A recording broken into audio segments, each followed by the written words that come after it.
నమస్తే. సుమన్ టీవీ సగర్వంగా నిర్మిస్తున్నటువంటి కార్యక్రమం పద్మవ్యూహం.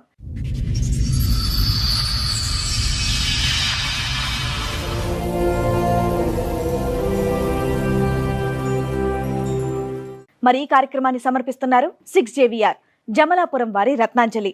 మీ అదృష్టాన్ని మార్చుకోవడం ఇప్పుడు కల కాదు, 6JVR తో సాధ్యం. మ్యారేజ్ చేసేది మేడం, పెద్దలు చేసిన పెళ్లి. ఇక తను పెళ్లి చేసుకుంటాను, నాతో ఉండడం లేదు. ఏంటంటే అతను ఏం చేస్తున్నా అంటే మేడం, చెల్లెని మ్యారేజ్ చేసుకున్నప్పటి నుంచి టార్చర్ పెడుతుండు. చెల్లె చెప్పట్లేదు.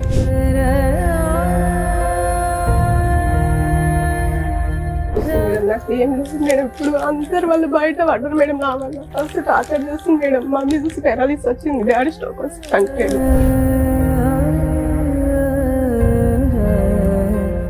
నువ్వు అంటే నాకు ఇష్టం లేదు, మా మమ్మీ నచ్చినందుకు నేను చేసుకున్నా. కట్నం గురించి నాకు ఆల్రెడీ ఇంకో అమ్మాయి ఉంది అని చెప్పింది మేడం.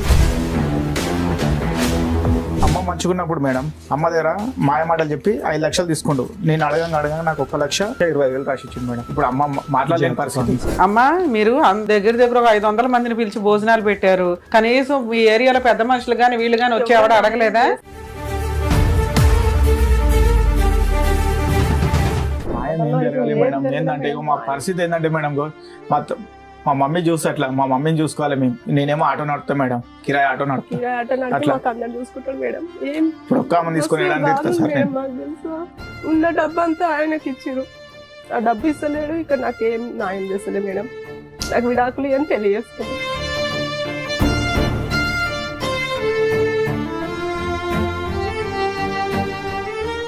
ఈ కార్యక్రమంలో మనతో పాటు ఉన్నారు ప్రముఖ హైకోర్టు అడ్వకేట్ రమ్యాకుల గారు. నమస్తే మేడం. నమస్తే. ప్రముఖ సైకియాట్రిస్ట్ డాక్టర్ కళ్యాణ్ చక్రవర్తి గారు. నమస్తే సార్. ప్లీజ్ కూర్చోండి సార్. మేడం, పల్లవి గారు ఒక సమస్యతో ఇక్కడ రావడం జరిగింది. సో ఆవిడ సమస్య ఏంటో అడిగి తెలుసు. నమస్తే అండి. నమస్తే మేడం. ఎక్కడి నుంచి వస్తున్నారు పల్లవి గారు? నేను బడపేట నుంచి వస్తున్నాను మేడం. ఓకే, మీతో పాటు వచ్చిన వాళ్ళు ఎవరు? మీ బ్రదర్. మీ పేరు? శివ మేడం. శివ గారు, చెప్పండి దేని గురించి వచ్చారు ఇక్కడికి, ఏంటి మీ సమస్య? నాకు మ్యారేజ్ చేసేది మేడం, పెద్దలు చేసిన పెళ్లి. ఇక తను పెళ్లి చేసుకుంటాను, నాతో ఉండడం లేదు. ఎన్నేళ్ల క్రితం అయింది మీ పెళ్లి? నాకు ఇప్పుడు 4 సంవత్సరాలు. 4 years అవుతుంది. 4 years. October 17, 2022 madam. ఓకే. ఏం చేస్తాడు అతను? అతను ఇంతకుముందు గుల్కుల్ హాస్టల్లో చేస్తున్నా మేడం. అందులోకి మానేశాడు. ఏంటంటే అతను ఏం చేస్తున్నా అంటే మేడం, చెల్లెని మ్యారేజ్ చేసుకున్నప్పటి నుంచి టార్చర్ పెడుతుండు. చెల్లె చెప్పట్లేదు. అంటే డాడీకి కరోనాలో 2 కళ్ళు పోయినాయి మేడం. మా డాడీకి చూపు లేకుండే డాడీకి. అయితే ఏంటంటే మేడం, ఇక మా ప్రొసీజర్ అంతంతనే ఉంది. ఏం చేసినంటే మేడం, ఇక సంబంధం ఏంటంటే మా అత్తమ్మ వాళ్ళ త్రోన్ వచ్చింది బాలాపూర్ నుంచి. వాళ్ళ అమ్మమ్మ వాళ్ళు చూశారు. చెల్లికి ఏంటంటే చెల్లి మంచిగా ఉండాలి, మేము బయట ఉన్నా సార్ అన్నట్టు ఇల్లంబి పెళ్లి చేసినాం మేడం. ఇల్లంబి పెళ్లి చేసినాం. ఏం లేదు మేడం, ఇప్పుడు అందరు వాళ్ళు బయట పడ్డారు మేడం. నా వల్ల ఫస్ట్ టార్చర్ చేస్తుంది మేడం. మమ్మీ చూసి పెరాలిస్ వచ్చింది, డాడీ స్ట్రోక్ వచ్చి చనిపోయాడు. వాని వల్ల డాడీ స్ట్రోక్ వచ్చింది మేడం. ఇప్పుడు అందరూ వదిన వేసుకొని తిరుగుతుంది మేడం. ఎక్కడ పోయినా న్యాయం అయితే అంటే పిఎస్కి వెళ్ళినాం మేడం, పెద్ద మనుషులలో మాట్లాడినాం. ఎక్కడ ఏంటి గొడవ? ఏంటి ఇష్టంగానే చేసుకున్నారా? వాడు ఏంటంటే సార్, వాళ్ళు ఏం చేశారంటే మొత్తం గ్లామింగ్ చేశారు. వాళ్ళ అమ్మమ్మ వాళ్ళకి ఇట్లా వేరే అమ్మాయితో లవ్ లో ఉన్నాడు అతను. ఫోర్స్ఫుల్ మ్యారేజ్, కట్నం కోసం పెళ్లి చేస్తారా? కట్నం గురించి పెళ్లి చేసుకుంది మేడం. ఈ ప్రేమ వ్యవహారం అనేది పెళ్లికి ముందు ఉంది ఆల్రెడీ. ఏంటంటే వాళ్ళ అమ్మమ్మ వాళ్ళు ఎలా తెలుసో తెలుసుకోవచ్చా? మాకు ఎలా తెలుసు అంటే సార్, ఇప్పుడు మ్యారేజ్ అయినాక చెల్లెని టార్చర్ పెడుతుండు. టార్చర్ పెట్టి 2-3 సార్లు కొట్టి పంపిస్తే. ఎన్ని రోజులకి పెళ్ళైన వెంటనేనా? పెళ్ళైన నెల నుంచి టార్చర్ మేడం. మీకు పిల్లలు గానీ ప్రెగ్నెన్సీ గానీ? నా దగ్గరకు అసలు రాకపోతుండే మేడం. తను ఇంకా కొడుతుండే. నువ్వు అంటే నాకు ఇష్టం లేదు, మా మమ్మీ నచ్చినందుకు నేను చేసుకున్నా. కట్నం గురించి నాకు ఆల్రెడీ ఇంకో అమ్మాయి ఉంది అని చెప్పింది మేడం. ఇంటికి రాకపోతుండే మేడం, మస్తు టార్చర్ చేస్తుంది మేడం. వాళ్ళ మమ్మీ ఏమంటుండే, నువ్వు బాయ్ కాడ వచ్చినా అడవేమో అనుకో, నేను అత్తయ్య ఫోన్ ఇవ్వవా అమ్మ బాగా చేసేసరికి ఏమొద్దు ఆడేనానో అనుకుంటా, నువ్వు తిని పండుకొచ్చి. పెళ్ళిని ఎన్ని రోజుల తర్వాత చెప్పాడమ్మా నాకు వేరే అమ్మాయి ఉంది అని? నెల రోజులకి.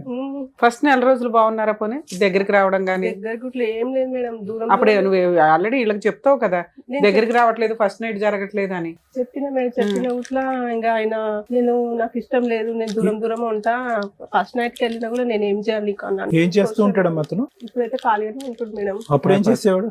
అప్పుడు గురుకుల హాస్టల్ జాబ్ చేసేది. ఏమైనా కట్నం ఇచ్చారా మీరు? 3 లక్షలు ఇచ్చాం సార్. 3 లక్షలు కట్నం ఇచ్చాం. 8 తులాల బంగారము అన్ని పెట్టించాం సార్. 3 లక్షలకి ఇల్లు అమ్మేశారా మీరు? అంటే 3 లక్షల కంటే మేడం, ఇప్పుడు ఏంటంటే మేడం, మేము ఏం చేసామంటే ఇల్లు అమ్మి అతను కట్టిన పెళ్లి గురించనే ఇల్లు అమ్మాం మేడం. గ్రాండ్ ఎంత కమ్మారు ఇల్లు? నేను 22 lakhs అమ్మా మేడం ఇల్లు. ఏం చేశారు మిగతా డబ్బులు? ఆయనకు 8 తులాన్నర బంగారం పెట్టాం మేడం. ఆ. 3 లక్షలు కట్నం ఇచ్చాము. ఆ. ఇక మిగతా అన్ని విధాలు అన్ని పెట్టించినాం మేడం. బాసాన్లు అన్ని వాటికి ఎంత ఖర్చు అయింది? మొత్తం కలిపి ఒక 5 లక్షలు 6 లక్షలు. మిగతా డబ్బు అంతా ఏం చేశారు? ఇంత డబ్బు మమ్మీ ఆయన మళ్ళీ మిత్తి నడిపిస్తాని మేడం. మమ్మీ దగ్గర 5 lakhs తీసుకున్నాడు మేడం. గ్రాండ్ గానే చేశారు కదా. గ్రాండ్ గా చాలా చేశారు. గ్రాండ్ గా చేశారు. బాలాపూర్ లో యాలాలి బాలరెడ్డి గార్డెన్ మేడం. 1,00,000 మేడం కల్ ఫంక్షన్ హాల్ కి మొత్తం పెళ్లి డిన్నర్ ఒకతాన. అయితే వాడు అమ్మ మంచుకున్నప్పుడు మేడం అమ్మ దగ్గర మాయమాటలు చెప్పి 5 లక్షలు తీసుకుండు. నేను అడగంగా నాకు 1,25,000 రాసిచ్చిండు సార్. ఎప్పుడు ఇది పెళ్లికి ముందా? పెళ్లి తర్వాత పెళ్లి తర్వాత 5 లక్షల మమ్మీ దగ్గర అమౌంట్ ఉన్నాయని తెలిసి 5 లక్షలు తీసుకుని నాకు 1,25,000 రాసిచ్చిండు మేడం. ఇప్పుడు అమ్మ మాట్లాడలేని పరిస్థితి. మమ్మీ ఇంకా అమౌంట్ ఆడ ఇంకో అమ్మాయిని చేసుకున్నాను. ఫోటోస్ తీసుకుంది మేడం. ఇంతవరకు ఆ పైసలు కూడా ఇవ్వట్లేదు. నా వల్ల పైసలు ఆపింది మేడం. ఇంకో అమ్మాయితో మ్యారేజ్ కూడా అయిపోయిందా? చేసుకుని మేడం ఇంకో బాబు ఇలా పుట్టిండు. ఏదో ఫోటో ఏదో అందులో ఉంది ఇదో, ఏదో last ఈ లో. ఫోటో అంటే ఓకే. బంగాళగూడ పిఎస్ లో నాకు ఈ ఫోటో దొరికింది madam. Pavani madam CI madam ఇది ఎప్పుడు చేసుకున్నాడు? ఏ ఇయర్ లో? ఇయర్ అంటే ఇప్పుడు మీ 22 లోనే చేసుకుండు. అంటే ఈ చెల్లె గొడవ అవుతుందా మేడం, ఆ మధ్యలోనే చేసుకుండు. అప్పుడే మధ్యలో అంటే చేసేసి ఆల్రెడీ మేడం. వాళ్ళ అమ్మమ్మ వాళ్ళ రిలేటెడ్స్ అంటారు మేడం. వాళ్ళు ఏం చేసిరంటే మొత్తం మాకు గ్లామింగ్ చేసిరు మేడం. ఏంటంటే వాళ్ళ అమ్మమ్మకి తెలుసు, వాళ్ళ అందరు మామయ్యకి తెలుసు తెలుసు, మేడం. వాళ్ళ అమ్మకి తెలుసు. వాళ్ళ అమ్మకి ఎంత వాళ్ళందరూ రజ్జాగా కలిసి దిగి చూడు మేడం. ఆ అమ్మాయి ఆమె ఎంత అందరు కలిసి చేసింది మేడం. ఇప్పుడు అందరు కలిసి చేసిరు మేడం. అయ్యో. నన్ను ఇట్లా ఇప్పుడు వాళ్ళ చేసేసి మమ్మీకి ఎంత మంచి దిగారు చూడండి మేడం ఫోటో. వాళ్ళ మమ్మీ ఇలా దిగారు వాళ్ళ వాళ్ళతో పాటు. మమ్మీ కొత్త కోడలు వచ్చింది, దాన్ని కొట్టి పంపించినాం. దానికి అవసరం లేదు మేము అని చాలా అడ్జస్ట్ మేడం వాళ్ళ మమ్మీ కూడా. అమ్మా మీరు అంత దగ్గర ఒక 500 మందిని పిలిచి భోజనాలు పెట్టారు. కనీసం మీ ఏరియాలో పెద్ద మనుషులు గాని వీళ్ళు గాని వచ్చి ఎవడ అడగలేదా? మేడం. న్యాయం తర్వాత ముందు మేడం. అడుగుతారు కదా ఒక తప్పు జరిగినప్పుడు. ఎవరు లేరు మేడం. ఇప్పుడు పెద్దవాడిని నేనే. ఎక్కడ వెళ్ళినా ఏమైతుందంటే ఈ పోరాడు అనుకోని మేడం నేను ఎంత మంది తీసుకెళ్ళినా చూడండి మేడం. ఎంత మంది తీసుకెళ్లి మాట్లాడాను. ఏంది నాకు ఎటువంటి న్యాయం జరగట్లేదు మేడం. 4 ఏళ్ల నుంచి ఇదే జరుగుతుంది. ఇదే మేడం. నేను ఎవరు మన మహిళా సంఘం ఉంటారు కదా మేడం, వాళ్ళని తీసుకెళ్తే దాదాపు నాకు 2 లక్షలు అప్పైనా మేడం. వాళ్ళ అంత మందిని తీసుకెళ్ళిన మేడం. ఎక్కడ పోయినా న్యాయం జరుగుతలే మేడం. తెలుసా మీకు ఏం న్యాయం కావాలనుకుంటున్నారు? ఇప్పుడు మా నా- అమ్మాయి నా మాకు వస్తే సార్, ఈ గోల్డ్ అమ్మాయి, అక్కడ ఉంది ఈ మేడం. అమ్మాయి సార్. నాకు ఒక్కటి ఏం ఈ అమ్మాయి అన్ని అక్కడనే వాళ్ళ పెట్టుకొని మమ్మీకి కాదయ్యా, సార్. మీకున్న పెద్ద మనుషులకి గాని ఎవరికైనా గాని బేసిక్ సెన్స్ ఇక్కడ ఆల్రెడీ దగ్గర 1,20,000 ఒక ప్రామిసర్ నోట్ రాశాడు. నువ్వేదో 5 లక్షలు చెప్తున్నావు గానీ. నాకు అది రాసిచ్చింది మేడం. నేను అడిగితే అవును 22 ఆగస్టులో రాసి ఇచ్చాడు. రాసిచ్చాడు. ఈ ఆగస్టుకి అయిపోయింది కదా, ఏం చేస్తున్నారు మీరు కేసు వేసుకోకుండా? అడిగితే మేడం నాకు ఎటువంటి అడగటం ఏంటంటే కాదు మేడం, నేను ఒక్కని అయిపోయినా మేడం. 3 years అయిపోయింది ఇప్పుడు. చూడు మేడం, అలా మమ్మీ కేసులో కంప్లైంట్ వాళ్ళ తమ్ముడు అయిపోతే మేడం నడవదని చెప్పారు మ్యారేజ్ మేడం చేసుకున్నారు. సార్. ఎవరు నడవదు అన్నారమ్మా? నీకు నిజంగానే పెళ్ళయిందిగా, ఫోటోలు ఉన్నాయిగా. ఎవరమ్మా కేసు తీసుకుంది? ఏపీఎస్ వాళ్ళు తీసుకోలేదు చెప్పండి. మేడం అమౌంట్ ఇచ్చిన ఉమెన్ ప్లేస్ కి వెళ్ళాం మేడం సరుణ గారు. అయితే ఏం చేసిండంటే ఆ సిఐ సార్ ఆపిండు. ఎవరు అలీ సార్ అని ఉండే. ఏ సంవత్సరంలో వెళ్ళారు? మేము ఇప్పుడు ఏంటంటే మేడం ఇక గాంగానే మాకు కోలుకోకుండా అయింది మేడం. మా ఫాదర్ చనిపోయాడు, మమ్మీకి పేరాలిసు హాస్పిటల్లో తిరిగి అక్కడిక నేనే టెన్షన్ అయిపోయి మేడం. ఇంటికి మా ఏంటంటే మాకు రూమ్ ఇల్లర్ ఇంటికి ఇవ్వట్లేదు మేడం. అట్లా అయిపోయింది మా పరిస్థితి. మా మమ్మీని విషయం బాబు మీ కష్టాలు ఉన్నాయి, ఆ కాదనట్లా. ఇప్పుడు వచ్చి ఎమోషన్ అయిపోయేంత కాదు, 3 సంవత్సరాలు అయిపోయింది. మీ కష్టాలతోటే జరిగిపోయినాయి అన్ని. దానికి కనీసం ఆ ఒక్క కేసు ఫైల్ చేసిన ప్రామిసర్ నోట్ కేసు బతికేది కదా. పెద్ద మనుషుల దగ్గరికి ఇట్లా వెళ్ళాం మేడం. పెద్ద మనుషులు నాకు 8 లక్షలు పేపర్ రాసి ఇచ్చారు మేడం. మాట్లాడినాక వాళ్ళు వెళ్ళి అడిగితే వాళ్ళు ఏమంటారు తెలుసా మేడం, నాకు మేము ఇవ్వాలా? అవునమ్మా, పెద్ద మనుషులు ఎంతవరకు చేయగలరో అంతే చేస్తారు. ఇప్పుడు మేమైనా గానీ మీరు ఇప్పుడు మా దగ్గరికి ఏం ఎక్స్పెక్ట్ చేసి వచ్చారు? ఆయన పిలిపించి ఏదో సెటిల్ చేస్తామని ఓ 10 లక్షలు మీకు రాయించామే అనుకోండి. రాయించడం వరకే. అతను భయపడి కేసులకు భయపడి ఏమన్నా ఇస్తే మీకు ఇస్తాడు, ఇవ్వకపోతే మీరు కేసులు వేసుకోవాలి. కౌన్సిలింగ్ ఇచ్చి వెళ్ళిపోయాడు. అసలు నన్ను ఈమె ఎవరో అన్నట్టు ఉంటుండే మేడం. తెలుసా ఇంట్లో అంతా టార్చర్ చేస్తుంది. నువ్వు కుక్కవి మా ఇంట్లో, నువ్వు పని మనిషి. అమ్మ ఎన్ని రోజులు ఉన్నావు నువ్వు ఆయన దగ్గర? 1 రోజుల 2 నెలల మేడం. అట్లా ఓపిక పట్టుకొని సంవత్సరం 2022లో ఇంకో అమ్మాయిని పెళ్లి చేసుకుంటే నువ్వు ఎందుకుంటావు అక్కడ? ఇక మమ్మీ వాళ్ళకి చెప్పుకుని అక్కడనే ఉన్నా మేడం. అక్కడనే ఉండే మేడం. వాళ్ళు ఏం చేస్తారంటే మేడం, వాడు ఇంటికి వెళ్ళట్లేదు, చెప్పలేదు. బయట బయటనే ఉంటుంది. ఇప్పటికీ వాళ్ళ ఊర్లో లేరు మేడం. వాడు పరార్లుండు. ఇప్పుడు పరాలు ఉండు ఇప్పుడు ఇలా మేడం, వెళ్తా తెలియకుండా ఉండు. ఉన్నారు.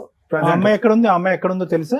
ఆ అమ్మాయి కానీ ఆ ఫోటోలో ఉన్న కుటుంబ సభ్యులందరూ వాళ్ళు ఎవరైనా వేరే బోర్డ్స్ ఉన్నాయి, వాళ్ళకి తెలియదు. పాడి షరీఫ్ సైడ్ ఉంటారంట సార్. పాడి షరీఫ్ సైడ్ రెంట్కుంటున్నట్టు తెలిసింది.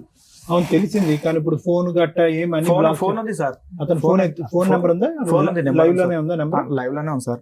ఒక నెంబర్ చేంజ్ చేసిండు, ఫస్ట్ నెంబర్. ఇంత పెళ్లి చేసుకుంటే అట్లా ఇంకో పెళ్లి చేసుకుని వెళ్తే బాబాయ్, పెద్దోళ్ళు కూడా ఎలా సపోర్ట్ చేస్తున్నారమ్మా? పెద్దోళ్ళు కూడా మేడం అక్కడ పోయినా ఆయనకు వాళ్ళకి లంచాలు కాదమ్మా, వాడైతే తప్పించి తిరుగుతున్నాడు. వాళ్ళ ఫ్యామిలీ మెంబర్స్ ని ఎవరిని ఇందులో కౌన్సిలర్ గారు ఎవరో వచ్చి మాట్లాడారు. మరి అప్పుడు ఏం తేలింది?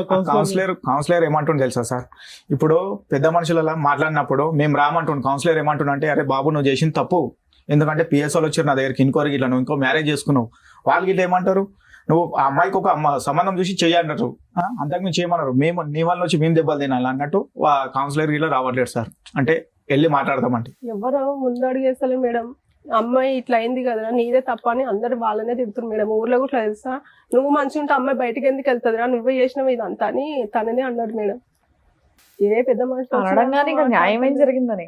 న్యాయం ఏం జరగాలి మేడం, ఏంటంటే మా పరిస్థితి ఏంటంటే మేడం, మా మమ్మీ చూస్తే అట్లా, మా మమ్మీని చూసుకోవాలి మేము. నేనేమో ఆటో నడుపుతా మేడం, కిరాయి ఆటో నడుపుతా. కిరాయి ఆటో నడిపి మాకు అందరు చూసుకుంటారు మేడం. ఏం ఇప్పుడు ఒక్క మంది తీసుకొని మాకు తెలుసా, ఉన్న డబ్బు అంతా ఆయనకి ఇచ్చిరు. ఆ డబ్బు ఇస్తలేడు, ఇక్కడ నాకేం న్యాయం చేస్తలే మేడం. నాకు విడాకులు అని తెలియజేసుకున్నాను. ఆఖరి సార్ ఎప్పుడమ్మా మీరు ఇద్దరు కలిసి ఉన్నది, మాట్లాడుకున్నది, కలిసి ఉన్నది? కలిసి అస్సలు లేరా? మొదటి రోజు కాడి నుంచి నువ్వు దూరంగానే ఉన్నావా? దూరంగానే పెట్టింది సార్, కొట్టి పంపిస్తే మరి ఆ 1 year ఎక్కడున్నావు నువ్వు? మీ అమ్మ వాళ్ళ ఇంట్లో ఉన్నావా? సార్ మేడం కొట్టి అప్పటి నుంచి ఆదివారం పిఎస్కి ఎమ్మెల్సీ అయింది మేడం. పెళ్లి బాబోయ్, ఇప్పుడు ఎంతకాలం నీ భర్తతో కలిసి ఉన్నావంటే ఒక 1 year ఉన్నానండి అన్నావు. 1 year మీ ఆయనతో లేవా?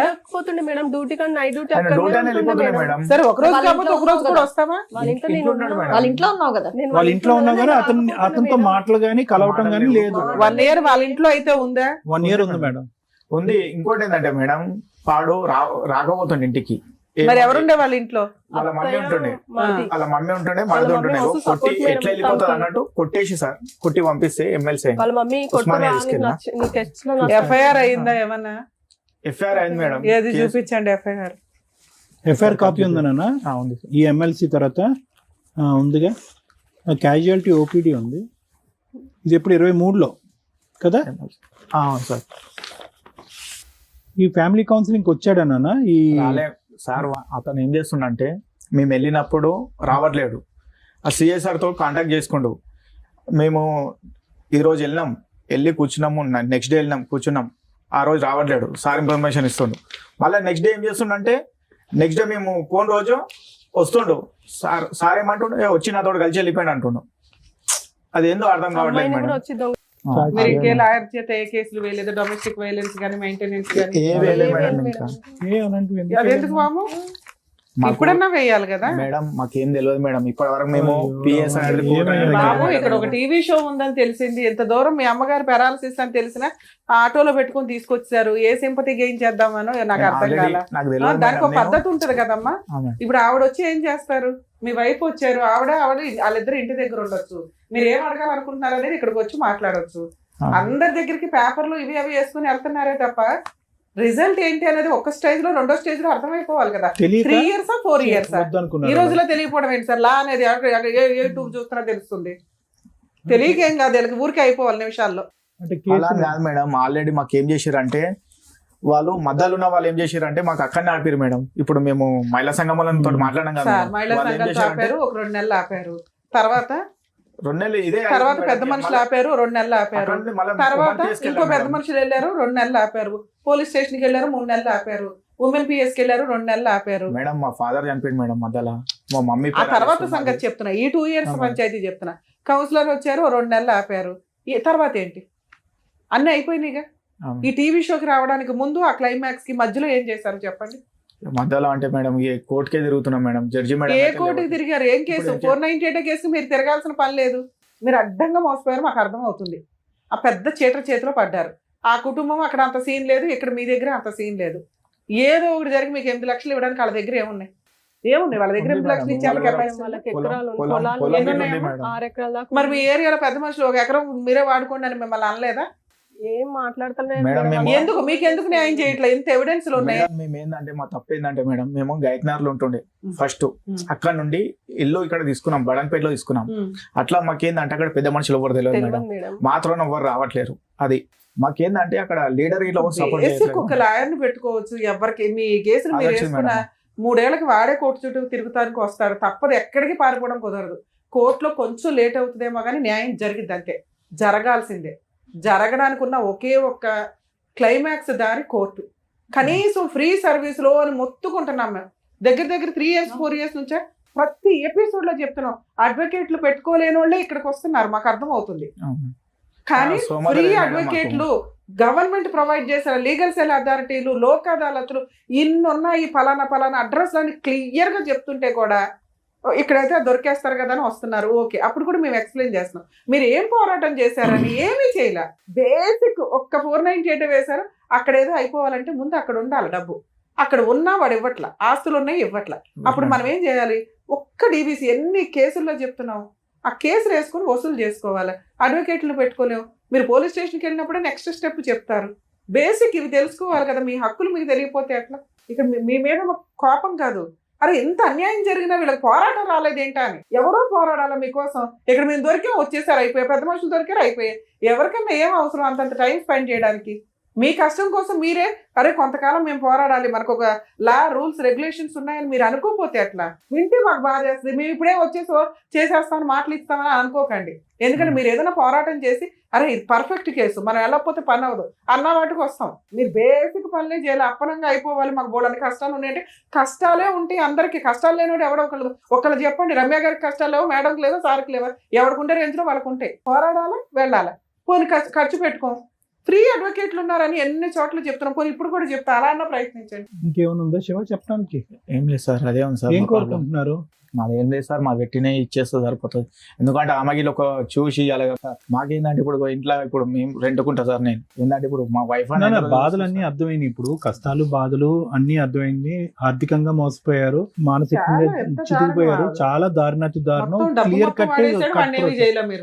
ఇప్పుడు వాడిని ఇప్పుడు మేడం అనేది ఏంటంటే, మీరు ఆ పద్ధతిలో వెళ్ళకపోతే ఎంత టైం గ్యాప్ వస్తుందో మీ కేసు అంత పలచబడిపోతుంది. ప్రామిస్ ఉన్నట్టు దొరకడం మామూలు విషయం కదా సార్. పర్ఫెక్ట్ రాశాడు, ఒకే హ్యాండ్ రైటింగ్. తీసుకెళ్ళి అలా కోర్టులో ఇన్ టైమ్ లో కనీసం మీరు జులైలో వచ్చినా దాన్ని బతికిచ్చేదాన్ని. ఇప్పుడు ఎంత టైం ల్యాప్స్ అయిపోయింది సార్. ఎప్పుడు August 12th ఏదో రాశారు.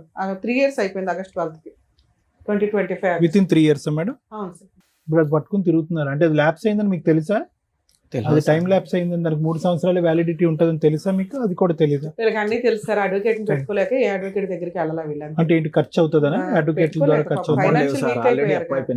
ఫైనాన్షియల్ వీక్ అయిపోయారు. అమ్మకు మెడికల్ గా అవుతుంది. అమ్మ నువ్వేం పని చేయవా? ఖాళీలో ఉన్న మేడం. ఏమమ్మా ఖాళీగా ఏదో అవార్డు ఫంక్షన్ లాగా చెప్తున్నావు. బాగానే ఉన్నావుగా, పని చేయలేవా? చదువుకోలేదా? ఏదో ఒకటి చేసుకోవచ్చు కదమ్మా. ఖాళీ హైదరాబాద్ లో చదువుకోలేని బోర్డు పనులు. వీళ్ళకి ఆ అబ్బాయికి లీగల్ దెబ్బ తప్ప భయమే లేదు. ఎందుకంటే వీళ్ళ బ్యాక్గ్రౌండే స్ట్రాంగ్ గా లేదు. ఒప్పుకుంటున్నాడు శివ, ఎక్కడో ఒప్పుకుంటున్నాడు. ఒప్పుకొని వాడు పేపర్ ఇలా రాశాడు. ఏదో ఆ పేపర్ ఏదో వాడు ఒప్పుకుని రాసిన పేపర్. వాళ్ళు ఏంటంటే నాకు వైట్ పేపర్ మీద రాసిచ్చారు సార్. వాళ్ళ ఊరు మొత్తం అంతే ఊరు సార్. వాళ్ళు పెద్ద మనుషులు నాకు ఎటువంటి న్యాయం చేయలేదు. వాళ్ళు ఏంటంటే అనకండి ఆ మాట ఇరిటేటింగ్ గా ఉంది వినడానికి. పెద్ద మనుషులకి ఏం పని న్యాయాలు చేయడానికి? పెద్ద మనుషులకి ఏం పని మేడం? రాపిచ్చారు వాళ్ళు అంతమంది. ఇప్పుడు మమ్మల్ని అడిగారు, నువ్వు బయటికి వెళ్ళి మమ్మల్ని కూడా అలాగే అనేలా ఉన్నారు మీరు. సరే, ఇది రాసినప్పుడు తర్వాత ఇప్పుడు ఇది రాశాడు, తర్వాత ఏమైంది? ఫాలో అప్ లోకి వెళ్ళారా మీరు? వెళ్ళాం సార్. వెళ్తే పెద్ద మనుషులు అలా పిలిస్తే రావట్లేడు ఇక. అంటే అక్కడ నుంచి ఇక ఇల్లు కాల్ చేసేసి వేరే సైడ్ రెంటుకున్నాను. సార్ మీరు చెప్పిన ప్రతి మాట నిజం, మేము నమ్ముతున్నాం, మాకు తెలుస్తుంది. కానీ పెద్ద మనుషుల దగ్గరికి వెళ్ళాం న్యాయం జరగలేదు, టీవీ షోకి వెళ్ళాం న్యాయం జరగలేదు, పోలీస్ స్టేషన్కి వెళ్ళాం న్యాయం జరగలేదు. టైం ప్రకారం జరుగుతాయి, పర్ఫెక్ట్ వేలో వెళ్తే జరుగుతాయి. పిచ్చి వేలోనే ట్రై చేసేసారు మేడం. పిఎస్ నుంచి కానిస్టేబుల్ ఇచ్చి పంపించారు మేడం. ఇంటికి ఇట్లా లాక్కుంది, ఫోటో ఇలా తీసుకొని వచ్చాం మేడం. అంతకంటే పోలీసులు ఏం చేస్తారు మీకంటే? దాన్ని బట్టి పోలీసులు మాక్సిమం చేశారు. మీది జిడ్డు కేసు కింద లెక్క. జిడ్డు కేసుకి మీరు ఫస్ట్ చేయాల్సిన పని ఏంటో తెలుసా? రియలైజ్ అవ్వాలి. ఓహో మనం మోసపోయాం. ఈ రోజున సైబర్ క్రైమ్ లో ఉత్తిని మోసపోతున్నారు జనాలు. ఆ మోసాల్లో మనం ఒకళ్ళం. ఓకే, ఒక ఆడపిల్ల సొమ్ము తిన్నవాడు ఎవడో బాగుపడ్డు. అందులోనే ఆడపిల్లని మోసం చేశాడు. దీనికి మనం స్ట్రాంగ్ అవ్వాలి అంటే మనకున్న కష్టాలకి ఆల్రెడీ మీ అమ్మగారు పెరాలసిస్, ఆవిడ మెడికల్ అవుతాయి, మీ భార్యాభర్తలు పోషించుకోవడానికే సరిపోతుంది. ఈ అమ్మగారికి తిండి పెట్టుడే ఎక్కువ నా దృష్టిలో అయితే. ఎందుకంటే నేనేమి చెయ్యను మేడం అనే అమ్మాయిలు అంటే నాకు చాలా కోపం. కాళ్ళు చేతులు లేనోళ్ళు, కళ్ళు లేనోళ్ళు కూడా ఏదో పని చేసుకుని బతకాల్సిన పొజిషన్లో మనం ఉన్నాం ఈ సమాజంలో. ఎందుకంటే 1,00,000 రూపాయలు వచ్చినా చాలా, వాళ్ళ రేంజ్లో వాళ్ళకి ఆ ఖర్చులు ఉంటాయి. నువ్వు ఒక్కడివే ఆటో తోలుతూ ఇంతమందిని పోషిస్తున్నావంటే అరే నేను ఏదో ఒకటి చేయాలి కదా అన్న కోసం కనీసం అమ్మాయి అనుకోవాలిగా. ఏంటి భేద ఏడుపులు ఏడుస్తున్నారు? ఆ అమ్మాయిని బయటకు పంపించి మీరు ఉద్యోగం చేయించలేకపోయారు, పని చేయించలేకపోయారు. ఏంటి మీ పౌరుషం అంటే నాకు ఒక దానికి రీజన్ చెప్పండి. మేము సర్వీస్ చేయాలా లేదా ఆలోచిస్తాం. ఆ పేపర్ పనికి వస్తుంది, నన్ను లీగల్ కదా ఏం పనికిరాని పేపర్. అంటే మమ్మీ డాడీ ఉన్నప్పుడు ఇట్లా ఏమో ఇక్కడ పంపించలేదు మేడం. ఇప్పుడు ఏంటంటే ఇప్పుడు ఈ పరిస్థితులు ఉంటే ఏమన్నా నిందలు వేస్తారు అన్నట్టు. ఏమి నిందలు వేస్తారు సార్? ఏ సమాజంలో ఉన్నారు మీరు? ఏ సమాజంలో ఉన్నారు? ఆడపిల్ల బయటికి వెళ్ళి జాబ్ చేస్తే నిందలు వేస్తారా? క్యారెక్టర్ ఎప్పుడు జనాలు అబ్జర్వ్ చేస్తూనే ఉంటారు. ఎవరి పని ఆడు చేసుకెళ్తుంటే కుక్కల మరుగా వాటి గురించి పట్టించుకోవసరలా. ఒకటి ఏ అమ్మాయి అన్నా కరెక్ట్గా ఉంటే మరీ పొడిసి అంత హీనమైన సమాజంలో ఎవరు లేవు. అలా అయితే ఎన్ని సంవత్సరాలు దాచుకుంటాం? 6 లక్షలు 8 లక్షల కోసం ఎన్ని సంవత్సరాలు దాచుకుంటాం? సరే 8 లక్షలు వస్తే ఏం చేస్తావు? 8 లక్షలతో ఆవిడ సరిపోతాయి జీవితకాలం బతికేయడానికి? మళ్ళీ ఇంకోటి ఏమన్నా తీసుకొచ్చి అంటగడతారు. ఇంతేగా ఆ అమ్మాయికి ఒక కుటుంబం కావాలో, భర్త కావాలో, పిల్లలు కావాలి. ఇంతేగా మీ దృష్టిలో? అది నాకు నచ్చలేదు.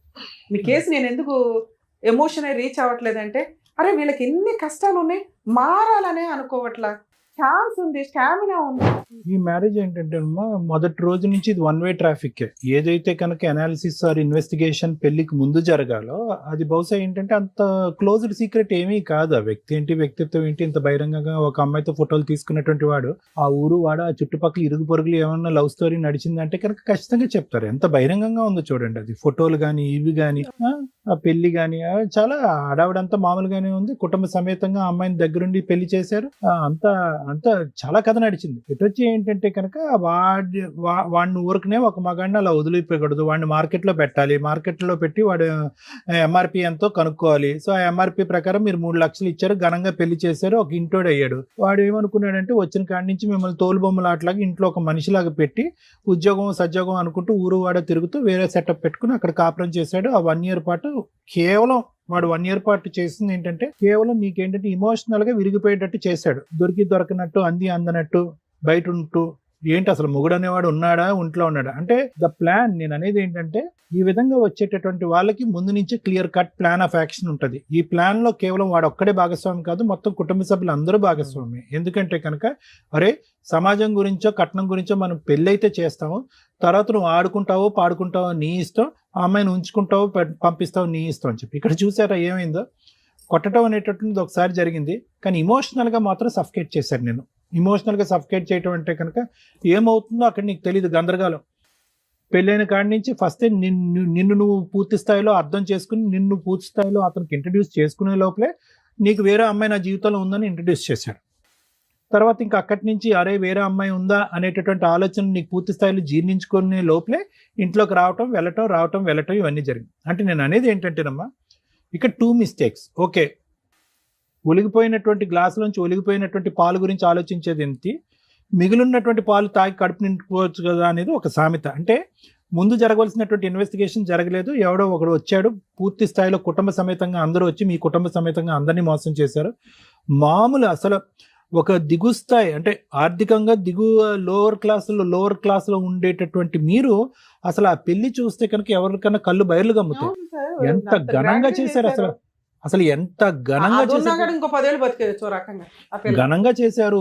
ఆ పెట్టుబడులు ఏంటి, ఆ పిలిచినటువంటి ఆ జనం ఏంటి, ఆ భోజనాలు ఏంటి, ఆ గ్రాండ్ గాలాలో ఆ పిక్చర్, ఆ ఫొటోస్ ఏంటి, అన్ని విధాలుగా చేశారు. అరే నాకు బాధ ఏంటంటే కనుక రమ్య మేడం గాని నాకు కానీ ఇంత ఘనంగా పెళ్లి చేసినటువంటి వాళ్ళు అరే ఒక ఇంట్లో ఉన్నటువంటి ఒక్క ఆడపిల్లకు వేరే ఇంటికి పంపిస్తున్నప్పుడు వాడు దొంగ, ఎలాంటి వాడు భూత, వాడి వెనకాతలు ఎవరున్నారు ఏంటి అనేటటువంటిది 1 సంవత్సరం ఎంక్వైరీ చేసుకున్నా పర్వాలేదు.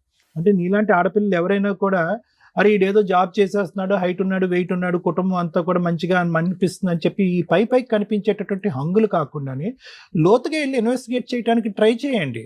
అది చాలా ఇంపార్టెంట్. ఎందుకంటే మీరు పెట్టినటువంటి ఖర్చు చూస్తే కనుక ఆ సంబంధం మీకు ఏ స్థాయిలో నచ్చితే కనుక అంత ఖర్చు పెట్టారు. మీరు ఏ స్థాయిలో నచ్చింది మీకు అంటే ఇలాంటి తిరుగులేనటువంటి సంబంధం, అంత గొప్ప సంబంధం అని చెప్పి ఖర్చు పెట్టారు. కరోనా టైంలో మీ నాన్నగారు కళ్ళు పోయి ఇలాంటి నానా ఇబ్బందుల్లో ఉన్నా కూడా ఎక్కడా వెనకాడకుండా పెళ్లి జరిపించారు. రెండో అంశం ఏంటంటేనమ్మా సార్ మొదట్లో బాగానే ఉన్నాడు, తర్వాత మనిషి మారిపోయాడు అనేటటువంటి చాలా సందర్భాలు ఇక్కడ సహజంగా మేము చూసేటటువంటిదమ్మా. ఇక డే 1 నుంచే ఒక మారు మనిషిని మీరు చూశారు. డే వన్ నాకు వేరే అమ్మాయి ఉంది, వేరే అమ్మాయిని నేను పెళ్లి చేసుకుని నాకు వేరే లవ్ స్టోరీ ఉంది, నువ్వు ఉన్నావు ఉన్నట్టే, నాకు అక్కర్లేదు అనేటటువంటి మనిషి నీకు నువ్వుగా ఏదో ఇన్వెస్టిగేట్ చేసుకుని అతను ఫోన్ చెక్ చేసో లేదంటే మార్కెట్లో ఒక అమ్మాయితో తిరుగుతున్నట్టు కాదు, సహజంగా మీ స్టేజ్ మీద చూసేటటువంటిది. అతనికి ఓన్గా వచ్చి నీకు డిక్లేర్ చేశాడు. అంటే దొంగోడు వచ్చి నేను దొంగ డాష్ అని నీకు ఓపెన్గా చెప్పుకున్నప్పుడు అక్కడి నుంచి మీరు ఇంకా వెయిటింగ్ ఏం ఆడకూడదమ్మా, హైపర్ అలర్ట్ అయిపోవాలి మీరు. అంటే ఇంకా 1 వే ట్రాఫిక్ అని నేను అన్నాను స్టార్టింగ్ నా ఓపెనింగ్ స్టేట్మెంట్లో. అంటే అది నిలిచేటటువంటి పెళ్లి కాదు, ఊడేటటువంటి పెళ్ళి. ఎందుకంటే కనుక కపట్ నాటకం కానీ దొంగ నాటకం కానీ కుటుంబ సమేతంగా అందరూ చేసినటువంటి మోసం అక్కడే బహిర్గతం అయిపోయింది. అక్కడ మొదలైనటువంటి కథ ఎక్కడ వేసిన గొంగలు అక్కడే ఉంది ఇప్పటికీ కూడా. డబ్బులు పోయినాయి, పరువు పోయింది. మొత్తం మీద మీరు ఇంత పరువు పోగొట్టుకుని మీకు కసి కోపం ఎలా రగిలిపోవాలంటే, కసి కోపంతో ఆయన ఏదో కొట్టేసి చంపేమనట్లేదు, అసలు కేసుల మీద కేసులు వేసి అసలు ఊపిరి సలపనివ్వకూడదు, వాడికి ఉక్కిరి బిక్కిరి చేయాలి. అప్పుడు సచ్చినట్టు వచ్చి సిట్టింగ్కి వస్తాడు, కాంప్రమైజ్ వస్తాడు. మీరు ఆ ఒక్క స్టెప్ తప్ప మిగతా అవన్నీ చేశారు. ఇప్పుడు ఏమైంది, అవన్నీ చేయటం వల్ల వాళ్ళని పిలిపించుకోవటాలు, వాళ్ళకి కూడా కొద్ది గొప్ప ఎవరన్నా అవనియండి కొద్ది గొప్ప డబ్బులు ఇవ్వటాలు, వాళ్ళ భోజనాలు కాఫీలు, మీ పెట్రోల్ ఖర్చులు, అక్కడ తిరగటాలు ఇక్కడ తిరగటాలు, ఇవన్నీ తడిపి మోపుడైంది కదా. దాని బదులు ఒక లాయర్ని పెట్టుకుని ఈ పాటికి మొత్తం గట్టిగా బిగించుంటే వాడు కాలబేరానికి రాడు.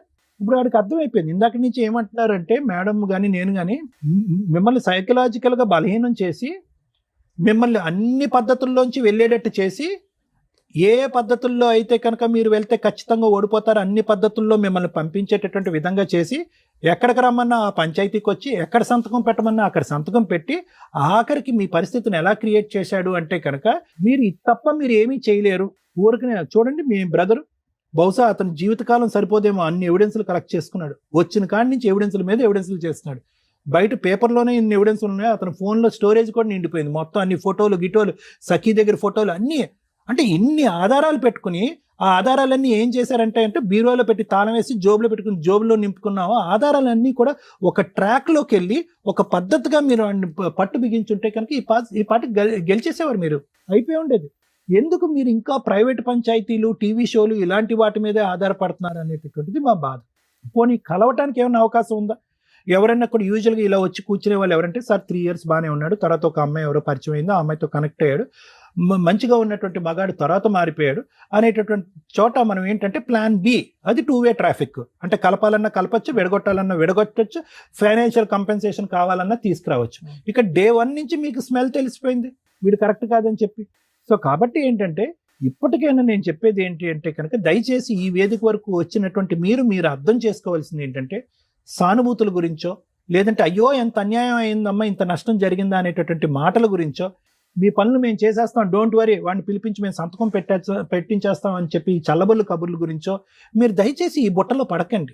ఒక సిస్టమేటిక్గా ఒక పద్ధతి వ్యవహారం అనేటటువంటిది ఉంది. అది కొద్ది టైం పట్టినా లేట్ అయినా ఖచ్చితంగా అది ఒక మార్గాన్ని డిసైడ్ చేస్తుంది. ఎక్కడున్నా కూడా కొండను తవ్వైనా కూడా వాడు బయటకు వస్తూ ఉంటాడు. ఆ ఒక్క మార్గం తప్ప మీరు ఏం చేయలేదు. వాడిని తల పగలు కొట్టాడు, ఎమ్మెల్సీ అయింది. ఏం ఉపయోగించుకున్నారు ఆ ఎవిడెన్స్ని? మీరు హత్యాయత్నం పెట్టలేదా, అటెంప్ట్ టు మర్డర్ పెట్టలేదా? ఎమ్మెల్సీ అయిందమ్మా, స్కల్ ఇంజరీ, ఫ్రాక్చర్ అయింది, ఎక్స్రేస్తో పాటు మొత్తం అంతా కూడా మీ దగ్గర ఎవిడెన్స్ ఉన్నాయి. ఫాలో అయిపోయేది ఒక కాగితం పట్టుకుని, ఏదో ప్రామిసరీ నోట్ పట్టుకుని, అది ఎక్స్పైర్ అయినటువంటి 3 సంవత్సరాల తర్వాత అది జోబులో పెట్టుకుని అది తిరుగుతున్నారు మీరు. ఆ డబ్బులు కూడా మాయమైపోయినట్టేగా. సో ఇప్పటికైనా అమ్మా, ఇప్పుడు ఒకటే గుర్తుపెట్టుకో, దిగేమో ఎంత లోతుందో మనకు తెలుసు ఇందులో. ఓకే, ఇప్పుడు మనకి స్విమ్మింగ్ రాకపోయినా స్విమ్మింగ్ చేయాలి, కొట్టాలి అంతే, కాళ్ళు చేతులు ఆడాలి, కొట్టాలి అంతే, కనుక తేల్తాం, లేదంటే మునిగిపోయి చచ్చిపోతాం అంతే, ఏం బతకలేం మనం. ఈరోజు మీరు పోరాడేది దేని గురించి? ఓన్లీ ఒక్కటే మిగిలింది ఇక్కడ, పరువు అనేటటువంటిది మీరు తీసుకోలేదు, వాడు తీశాడు. ఘనంగా మీరు చేసినటువంటి పెళ్లి వల్ల మీరేమీ నష్టపోలేదు, మీరు తలదించుకోవాల్సినటువంటి అవసరం లేదు. ఈ రోజు మీరందరూ కలిపి ఒంటి చేతి మీద ఇతను మొత్తం కుటుంబాన్ని నడిపిస్తున్నాడు. అది మామూలు పరిస్థితి కాదు, పెద్ద వయసు కూడా ఉండదు ఈ అబ్బాయికి ఫస్ట్ మీరు ఇవ్వాల్సింది అందరూ కదా, పద నేను ముందు పద, ఇలాగ ఈ పంచాయతీలు ఇవన్నీ వద్దు, నేను దమ్ము ధైర్యంగా నేను ఉంటాను, నా కాళ్ళ మీద నేను నిలబడతాను, పెళ్ళి ఉంటేనే జీవితం, పెళ్ళి లేకపోతే వేస్ట్, వ్యర్థం అనేది కాదు, నా కాళ్ళ మీద నిలబడి నేను ఉద్యోగం, నేను చేదోడు వాడ్డాడుగా ఏదో ఎంతో కొంత సంపాదిస్తాను, నువ్వు మనోధైర్యంతో ఉన్నా అన్న, మనం ఫైట్ చేద్దామని చెప్పి అతనికి ధైర్యాన్ని ఇవ్వండి మీరు ఫస్ట్. మోస్ట్ ఇంపార్టెంట్ అది. ఇది ఒక్కటే మార్గం అమ్మా. నేను చెప్పేది ఏంటంటే కనుక, ఇక్కడ పరువు, ప్రతిష్ట ఇవన్నీ తీసి పక్కన పెట్టండి. ఫైనాన్షియల్ కంపెన్సేషన్ గురించే మీరు ఈరోజు ఇక్కడ కూర్చున్నారు. దానికి ఉన్నటువంటి ఏకైక దారి లాయర్ మేడం చెప్పినట్టుగా లీగల్ అప్రోచ్, దాన్ని నమ్ముకోండి. మిగతా అన్ని తీసి పక్కన పెట్టండి.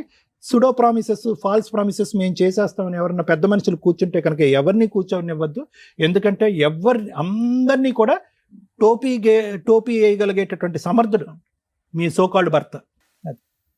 Thank you. సార్ మీ ఇంట్లో ఎవరెవరు ఉంటారు సార్? నేను, మా వైఫ్ మేడం, మమ్మీ, సిస్టర్. మీకు ఎంతమంది పిల్లలు? పిల్లలు లేరు మేడం. 5 years అవుతుంది మ్యారేజ్. మీ వైఫ్ ఏమైనా జాబ్ చేస్తారా? బ్యూటిషియన్ చేస్తుంది. ఆవిడ చేయొచ్చా జాబ్? బ్యూటిషియన్ చేస్తుంది మేడం. అదే ఆ పని ఆవిడ చేయొచ్చా? చేయొచ్చు కానీ మీ సిస్టర్ చేయకూడదు అని అంటున్నా. మీ సిస్టర్ చేయకూడదు అట్లా ఏం లేదు మేడం. కాకుండా అంటే ఇప్పుడు ఎంత అయ్యింది సార్. మీ వైఫ్ బ్యూటిషియన్ వర్క్ చేస్తుందంటే ఆ సరౌండింగ్స్ లోనే ఆవిడ అండర్లోనో ఆవిడ పక్కనో తను చేసే చోట మీ సిస్టర్ ని కూడా పంపించవచ్చు. అంటే 1 month ఎందుకంటే ఒక కన్న తల్లి లాగా రక్షణగా మీ వైఫ్ ఉంది. నిజంగా అమ్మాయిని అప్రిషియేట్ చేయాలి సార్.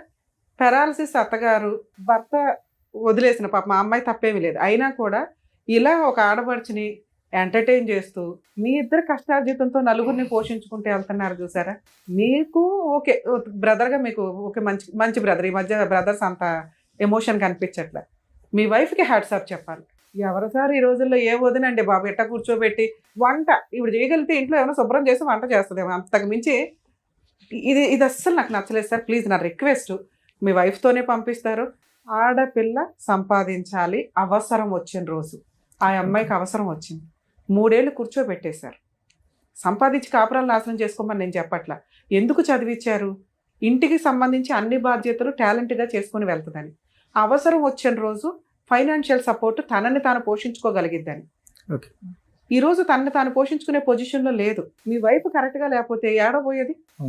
మీరు గుండెలు బాదుకొని కూడా అరే మా అమ్మకి మా చెల్లికి నేను ఏదైనా చేద్దాం అనుకున్నా చేయలేకపోతున్నానని చేతులు కట్టుకోవాలి, లేదా మీ వైఫ్ని వదిలేసి ఇక్కడికి రావాలి. మీకు జీవితం ఉండదుగా అప్పుడు, అవునా? అందుకు మీ వైఫ్ని నేను అప్రిషియేట్ చేశాను. మీ 3 జీవితాలు మీ వైఫ్ మీద ఆధారపడి ఇక్కడికి కూడా వేస్ట్ అయినబ్బా రావడం అని అనుకోకండి. ఎందుకంటే ఇప్పటిదాకా మీ చిప్లో ఏం చేయాలనే దానికి ఫాస్ట్గా అయిపోవాలి, ఫాస్ట్ ఫార్వర్డ్లు అయిపోవాలి, పెద్ద మనుషుల దగ్గరికి వెళ్తే అయిపోద్ది, పోలీస్ స్టేషన్, ఇవన్నీ చేశారు చూసారా. ఎవరికైనా నేను అదే చెప్తాను సార్, కోర్టు వద్దు. చచ్చిపోతున్నారు కోర్టులో జడ్జెస్. పొద్దుట కూర్చుంటే అర్ధరాత్రులు కూడా వర్క్ చేస్తున్నారు. ఇంకా అడ్వకేట్ల కన్నా బ్రీతింగ్ టైం ఉంటుందేమో. మీకు మీ ఒక్కటే కేసు, ఆ డిస్ట్రిక్ట్లో ఉన్న కేసులన్నీ పాపం వాళ్ళకే ఉంటాయి. జడ్జి పోస్టుల కంటే దారుణమైన పోస్టు ఇంకేమీ లేదా అన్న భయం వేస్తుంది. ఎందుకంటే పాపం మొన్న మధ్య డిస్ట్రిక్ట్ కోర్ట్స్కి వెళ్తే కూడా 9 to 10 వరకు కూడా జడ్జిలు వర్క్ చేస్తున్నారు, లేడీ జడ్జెస్ కానీ జెంట్స్ జడ్జెస్ కానీ. అందుకని కోర్టుకి ఫ్యామిలీ కేసులే, మళ్ళీ మిగతా కేసులో కాస్త బ్రీతింగ్ టైం ఉంటుంది. ఈ ఫ్యామిలీ కేసు జడ్జెస్కి నరకం కనిపిస్తుంది ఒక రకంగా. అందరూ మంచోళ్ళే, అందరూ చెడ్డోళ్ళే, ఎవరికి న్యాయం చేయాలి, చట్టం ఏది ఉందో దాని ప్రకారమే వెళ్తూ ఉంటారుగా. కాబట్టి అక్కడ బర్డెన్ పెంచకుండా మీ ఏరియాలో మీ చుట్టాల, మీ పెద్ద మనుషుల, లేకపోతే కుల పెద్దల ఇలా కొంచెం ట్రై చేయగలిగితే 1-6 సిట్టింగ్స్లో సెటిల్మెంట్ అయితే ట్రై చేయండి. అవ్వలా అది జిడ్డు కేసు, లీగల్గా వెళ్ళాల్సిందే. అవును బై టైం పడుతుంది, 3 సంవత్సరాలు పడుతుంది ఖచ్చితంగా. 3 to 5 years అని ఫిక్స్ అవ్వండి. న్యాయం కావాలంటే పడుతుంది మరి. ఎందుకంటే మన ఒక్క కేసే కాదు కదా, అందరం అక్కడికే వెళ్తున్నాం. అర్థమవుతుందా? కాస్త నిజాయితీగా చేసే అడ్వకేట్లు ఎవరైనా ఉంటే రీజనబుల్ ఫీజులకు తీసుకొని కూడా చేస్తారు. మీకు అది తెలియలే. ఎక్కడికి వెళ్తే ఎలాంటి న్యాయం జరిగిద్దో మీకు తెలియకపోవడం అనేది ఇప్పటిదాకా జరిగింది. ఈరోజు అది తెలియచేస్తాం. మీరు కరెక్ట్ డెసిషన్ తీసుకోవడానికి, ఆలోచన విధానం మార్చుకోవడానికి ఈ స్టేజ్ మీకు పర్ఫెక్ట్గా ఉపయోగపడుతుందని నా ఉద్దేశం. గ్రాండ్గా పెళ్ళిళ్ళు చేస్తున్నారా? ఆడపిల్ల పెళ్ళి 1000 మందికి పెట్టామండి, 5 లక్షలు పెట్టి వీడియోగ్రాఫర్ ఫోటోగ్రాఫర్ని పెట్టామండి, 10 లక్షలు పెళ్ళికే భోజనాలకే అయినాయి, సామాన్ ఇచ్చి పంపించాం. ఇవన్నీ గోడకేసిన సున్నం.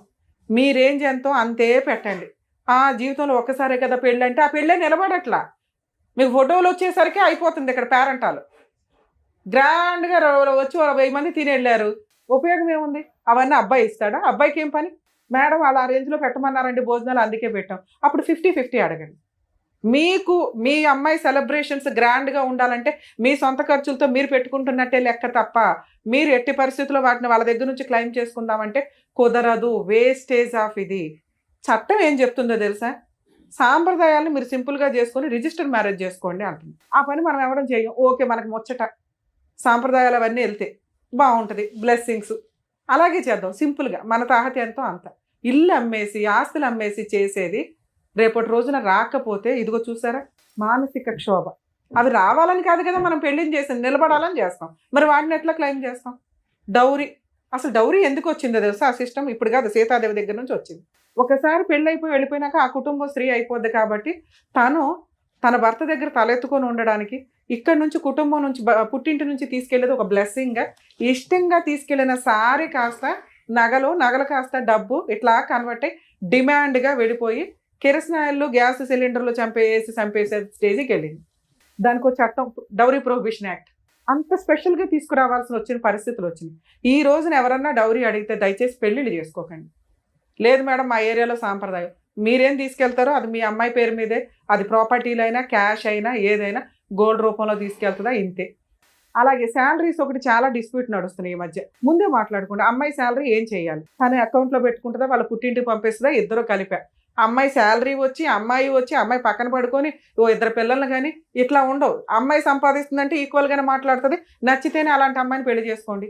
ఇక మీ కేసు విషయానికి వస్తే సార్, పెద్ద మనుషులు చేయలేదు అనకండి, ఎందుకంటే పెద్ద మనుషుల దగ్గర 1-2 సార్లు మనం వెళ్ళాలి, చాలా ఖర్చులు అవుతాయి.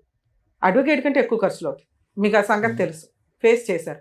కాకపోతే మీ కోరిక ఏంటంటే ఫాస్ట్గా అయిపోద్దేమో, కోర్టుల చుట్టూ వెళ్తే టైం వేస్ట్ అన్న ఒక ఉద్దేశంతో మీరు మేబీ ఈ డెసిషన్ తీసుకొని ఉంటారు, కరెక్టే. కానీ 1-2 సార్లకి ఫెయిల్ అయింది. ఏ పెద్ద మనిషి అయినా, ఏ లాయర్ అయినా, ఏ కోర్టు అయినా ఆర్డర్స్ ఇవ్వగలదు తప్ప గుంజి తీసుకురాలేదు. అలా ఇవ్వలేనప్పుడు ఏం చేస్తారు? జైలుకి పంపిస్తారు. జైలుకి వెళ్ళటం అనే ఒక భయం ఉంది చూసారా, దాంతోటే సెటిల్మెంట్లు అవుతాయి. 1. 2, ఆస్తులు ఉంటే వారసత్వపు ఆస్తులు కానీ వాళ్ళ పేరు మీద ఆస్తులు కానీ, అరే నువ్వు ఇవ్వ మాకు, నువ్వు జైలు పో, నీ ఆస్తిని నేను క్లెయిమ్ చేసి ఆ పిల్లకి ఇప్పిస్తా అని అంత డెసిషన్ తీసుకోగలిగే కెపాసిటీ ఉన్నది కోర్టుకు మాత్రమే. ఇతను పెద్ద మనుషుల దగ్గర ఒక వైట్ పేపర్లో రాసి ఇచ్చాడు క్లియర్గా 8 లక్షలు ఫుల్ అండ్ ఫైనల్ సెటిల్మెంట్ అని. దీనికి ₹1 పెరిగిద్దే తప్ప ఇప్పుడు తగ్గదు. ఓకే, ఆ రోజుల్లో 8 లక్షలు ఆ రోజే ఇచ్చుంటే మీరు ఎక్కడైనా ఇన్వెస్ట్మెంట్ పెడితే అది ఇప్పుడు 15 లక్షలు 20 లక్షలు అయ్యేది. ఆ రోజు అతను ఇవ్వలేదుగా. ఇందాక మిమ్మల్ని ఎందుకు అడిగానంటే అంత కెపాసిటీ అతనికి ఉందా లేదా అని. ఉంటేనే రాసి ఉంటాడు, లేదు ఆస్తులు ఉందన్నారు, ఆస్తులు అటాచ్మెంట్ చేసుకోవచ్చు. మరి ఇప్పుడు రమ్య గారు మాట్లాడేసి ఏమైనా చేయగలరా అంటే, ఇప్పుడు రమ్య గారు సారు మేము మాట్లాడితే ఎలా ఉంటుందంటే, పొల్లయ్య మాట్లాడాడు, ఎల్లయ్య మాట్లాడాడు, వెంకయ్య మాట్లాడాడు, ఇప్పుడు రమ్య గారు మాట్లాడారు, యూజే ఉంది. కానీ మీ స్టేజ్కి అది సెట్ కాదు. ఇప్పుడు మేము మాట్లాడడం వల్ల ఈ 5 లిస్టులో 6వ వాళ్ళం కింద మేము యాడ్ అవుతాం. మీరు ఆ గోబు ఎట్లా పగలగొట్టాలంటే లీగల్గానే కరెక్టే. మీరు అడ్వకేట్ని పెట్టుకోలేరు. పోలీస్ స్టేషన్ కేసు మీకు చాలా స్ట్రాంగ్గా రాశారు, ఈచ్ సెక్షన్స్ అయిపోయినాయి పర్ఫెక్ట్గా. ఆ అమ్మాయికి కొట్టినవి కానీ ఎమ్మెల్సీ రిపోర్ట్స్ని బేస్ చేసుకొని డౌరీకి సంబంధించి, మెంటల్ ఫిజికల్ హెరాస్మెంట్కి సంబంధించి అన్ని సెక్షన్స్ పెట్టారు. అంటే మీ పోరాటం బాగుందో లేకపోతే మాలాగా వాళ్ళు నమ్మారు, నిజమే కాబట్టి పోలీసులకి తెలుస్తుంది. కానీ ఎంత చేయగలరో అంతే చేయగలరు, మిగతాది మనం చేసుకుంటూ వెళ్ళాలి. పెద్ద మనుషులు వద్దు, ఇంకెవరు వద్దు, అయిపోయింది. వాళ్ళందరూ అలవాటు అయిపోయారు అతనికి. 3 ఏళ్ల నుంచి అతనికి కొమ్ములు కూడా వచ్చేసింది, నన్ను వీళ్ళు ఏమీ చెయ్యలేరు, అరే బాబు మేమేం చేయలేము, చట్ట ప్రకారం జరిగిన రోజుకే న్యాయం జరిగింది. ఈ ఆశలు వదిలేసుకోండి. ఫస్ట్ మీరు నేను చెప్పినట్టు కోర్టులో వేయండి, 2 ఇయర్స్లో వాడు సెటిల్మెంట్కి రాకపోతే అడగండి. అదేంటి మేడం మీరు ఫోన్ చేస్తే అయిపోద్ది కదా, అవ్వదు. ఎందుకంటే ఇదే ఫస్ట్ అనుకోండి, సెకండ్ అనుకోండి మేము మాట్లాడితే అరే బాబు తర్వాత లీగాలిటీ ఉందనే భయం. ఇప్పుడు అతనికి అది లేదు, వీళ్ళు ఏమీ చేయలేరు, మేము దాక్కున్నాం, ఎక్కడ దొరుకుతారు, కోర్టులో వేసుకుంటే దొరుకుతారు. అర్జెంటుగా అయిపోవాలనేది మీ కేసులో అవ్వదు. కొంచెం దీనికి ప్రిపేర్ అవ్వండి. ఇల్లు గడవాలి, ప్రశాంతంగా ఉండాలి. మనకి ఇప్పటికిప్పుడు కోటేశ్వరంలో ఏమో అవ్వవసరలా, ఈ డబ్బులు ఎక్కడ పోవని నేను చెప్తున్నా. నేను మాట ఇచ్చానంటే అది 100% జరిగింది, మీరు టెన్షన్ పడకండి ఫస్ట్. కాకపోతే రమ్య గారు ఏమంటున్నారు, 2 ఇయర్స్ పడుతుంది అంటున్నారు. ఆ 2 ఇయర్స్కి ఏం చేయాలి సార్? మీరు FIR ఇచ్చారు, యాక్చువల్లీ నాకు ఇప్పుడు సెట్ చేయడానికి కుదరలేదు, ఛార్జ్ షీట్ అయిందా లేదో చూడండి. సూపర్గా 7 మెంబర్స్ మీద పెట్టారు. 7 మెంబర్స్ మీద ఛార్జ్ షీట్ అయ్యిందంటే ఇవాళ కాకపోతే రేపైనా వాళ్ళు సెటిల్మెంట్కి రావాల్సిందే. ఎందుకంటే మీకు ఇది సగం వరకు పోలీసులు చేశారు, మిగతా సగం పబ్లిక్ ప్రాసిక్యూటర్ ఉంటారు. ఆ కేసుకు కూడా మిమ్మల్ని పిల్లరు మీ అవసరం ఉంటే తప్ప. సో మీ తరపున ఫ్రీగా కేసు బ్యాక్గ్రౌండ్లో నడుస్తూ ఉంటుంది. మీకే కాదండి, ఎవరికైనా కానీ 498 కేసుల్లో అడ్వకేట్స్ రిక్వైర్మెంటే లేదు. అడ్వకేట్లు ఎందుకు అంటే డ్రాఫ్ట్ ప్రాపర్గా రాయడం కోసమే. వీళ్ళు ఆల్రెడీ పెట్టేసుకున్నారు కాబట్టి సగం వరకు పోలీసులు చేస్తారు. వన్స్ కోర్టుకు వచ్చినాక ఛార్జ్ షీట్ ఫైల్ అయినాక దాంట్లో పబ్లిక్ ప్రాసిక్యూటర్ ఉంటారు, విక్టిమ్ తరపున, డిఫాక్టో కంప్లైనెంట్ తరపున. ఎక్యూజ్డ్ 7 మీద అడ్వకేట్ ఫీజులు ఎంత అవుతాయో తెలుసా? అది వచ్చిన రోజు మీ దగ్గర సెటిల్మెంట్ స్టార్ట్ అవుతుంది. దానికి 7 షూరిటీస్ కట్టే రోజు కనీసం 15,000 చెప్పిన 2 షూరిటీలు, అర్థమవుతుందా? 1,40,000 కోర్టుకు కట్టే రోజు మీతో సెటిల్మెంట్ స్టార్ట్ అవుతుంది. అప్పుడు అవ్వలేదా? పోనీ వాళ్ళకి ఎవరో అడ్వకేట్లు దొరికి మనం గెలిచేద్దాం ఎరగదీద్దాం అని ఏదో చెప్తారుగా, ఒక స్టేజ్ వరకే, అవన్నీ ఫేక్. ఒక స్టేజ్ తర్వాత సెకండ్ మ్యారేజ్ మీ దగ్గర పూర్తి ఎవిడెన్స్ ఉంది, అడ్డంగా జైల్లో వేస్తాడు జడ్జి, ఎమ్మెల్సీ రిపోర్ట్ ఉంది. అంత స్ట్రాంగ్ కేసు పెట్టుకొని ఇలా వీక్ గా మాట్లాడితే అట్లా? మీకు దాని పవర్ తెలియట్లా, తెలిసిన దాన్ని నాకు కోపం వచ్చింది. అందుకే అరే ఇన్ని ఎవిడెన్స్లు ఇంత పెట్టుకొని పిచ్చి మొక్కల్లా తిరుగుతున్నారు బాబ్ అని. నో, మీరు దగ్గర 15 lakhs 20 lakhs వస్తే సెటిల్ చేసుకోండి, లేకపోతే ప్రాపర్టీ అటాచ్మెంట్. ఇంకొక కేసు చెప్తాను సార్, మీరు ఎక్కడైతే ఉంటారో అక్కడ సఖీ కేంద్రాలు అని ఉంటాయి. డొమెస్టిక్ వైలెన్స్ కేసు మీరు ఎంత వేస్ట్ చేశారంటే, ఆ ఒక్క కేసు అమ్మ చెప్తున్నాం ప్రతి ఒక్కరికి గోరు ముద్దలు పెట్టినట్టు. మెయింటెనెన్స్ కేసులు ఇవి ఇన్ని అవసరంలా. ఒక్క డొమెస్టిక్ వైలెన్స్ కేసు, ఒక చిన్న ఫ్రూట్ బాస్కెట్ అనుకోండి, నానా రకాల ఫ్రూట్స్ అందులో ఉన్నట్లే ఇది ఒక 5 కేసులతో సమానం. ముందు అందులో ఇంటీరియర్ మెయింటెనెన్స్ నెలకి 30,000 40,000 కావాలని వేయండి. ఫిజికల్ అటాక్ ఇవన్నీ జరిగినాయి కాబట్టి పనిష్మెంట్ కాంపెన్సేషన్ 40 lakhs వేయండి. ఎందుకంటే ఆ కేసుకి అంత వర్త్ ఉంది. ఎంత ఇస్తారని జడ్జి ఇష్టం, తను అంత డిమాండ్ చేయొచ్చు. అందులో 8 to 10 lakhs అబ్బాయి యాక్సెప్ట్ చేసిన డాక్యుమెంట్సే ఉన్నాయి.